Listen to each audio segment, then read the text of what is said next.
lazima kupatikane na urejesho, lazima kupatikane na uzima. Haijalishi ulizaliwa na maumbile yapi, haijalishi ulizaliwa na ukame upi, haijalishi ulizaliwa uko kwenye hali ipi, wewe tumaini lako liwe kwa Mungu, ya kwamba there is something great I must receive.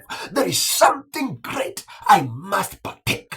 There is something great I must achieve. In the name of Jesus, I give a prophetic word tonight, ya kwamba kile ambacho tumeaminia kitatendeka, kikaweze kutendeka katika jina la Yesu. Yale malango yetu yaliyofungika ya uzima, ya ndoa, ya afya, ya restoration, yaweze kufunguka tena katika jina la Yesu, because we are ready to receive something that is greater. We are ready to partake what belongs to us.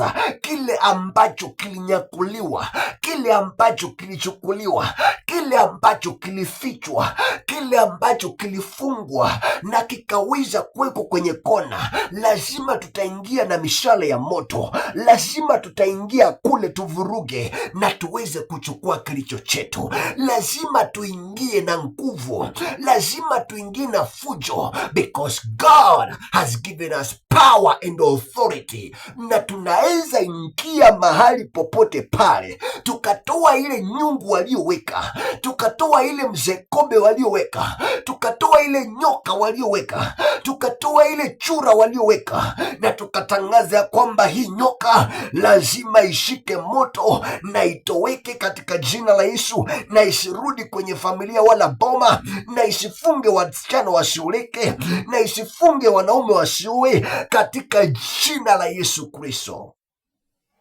Lazima tupokee ile neema na kibali, na tuwe na imani ya kwamba hakuna kitu ambacho kinatushinda, because tuna imani zile nyororo ambazo zimetufunga za mateso kutoka kwenye uzazi wa mama yetu, uzazi wa wazazi wetu, lazima tukitoka nje tutoke na ushindi, tukitoka nje tutoke na uponyaji, tukitoka nje tutoke na kibali, tukitoka nje tutoke na ushindo mkuu, in the name of Jesus Christ, the Son of the living God.